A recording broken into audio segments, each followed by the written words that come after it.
Hey guys, Benny here. If you're following along, I did a part 1 intro, how to get into real estate. I think not enough people know enough about the real estate industry and how crucial it is potentially for your future. So I'm going to help you out. I'm going to tell you what I did. I had a multi-million dollar portfolio in my 20s. And, there's some key factors that make it really easy. I'm not saying it's completely easy to get in there. It is getting harder. That's why you need to act fast. So guys, part 2 is mindset. This is the biggest thing to start you off. I'm going to talk about deposits and different things that I did. It's not financial advice, but this is what I did. If you have any takeaways from it, then lucky you. Biggest thing is mindset. People get caught up. Doesn't matter whether you build or buy. We're also going to talk about benefits I found there later on. But if you're going to buy and you're waiting to save up and you've been saving for years and you can buy probably a 2-bedroom, but you want a 3-bedroom, so you keep saving, or you're building and you can't get the house that you want because you want fittings, you want a stone bench, not an acrylic. I think people get too caught up in what everyone else will think is cool, whereas you need to look after yourself, and that is just a stepping stone. The first house isn't done and finished. Well, not in my example, and I hope it's not for everyone else. You should aspire to do more than that. Can I build or buy a second property?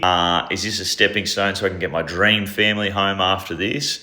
You needed to get into the market. Simple as that. You need to get into the market. And I personally didn't give a fuck what it looked like. It could have been an absolute shitter. And I can tell you the very first house that I had none of the bells and whistles on it because I needed to get in, and I only just scraped in. And I did whatever I could to get in there. I sold my cool car at the time, bought a shit car to help with the deposit. And this is what I was talking about. You have to get in. Too many people make excuses. I've had a million conversations with friends over the years that missed the COVID wave, that missed other things because I don't want to build with this builder, or I want to buy in this area, not this area. You need to do the numbers, which you're going to talk about, to make sure it doesn't matter where you build or buy, that you can use that to either be an investment or a stepping stone in the future. Nothing else matters. Doesn't matter what anyone else thinks about your house. Doesn't matter that it's not perfect. You need to get in, because the people that had 50, 60, 100K sitting in the bank as a deposit and now have waited 3 years while everyone else has made hundreds of thousands of dollars as their value of their property have gone up, have now missed out. And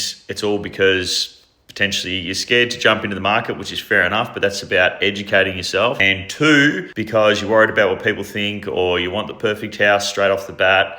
Doesn't work like that. I'm going to tell you what I did in the coming part. I'm going to tell you what I did, but part 2 is changing your mindset. Make sure you can get into the market. Let's go.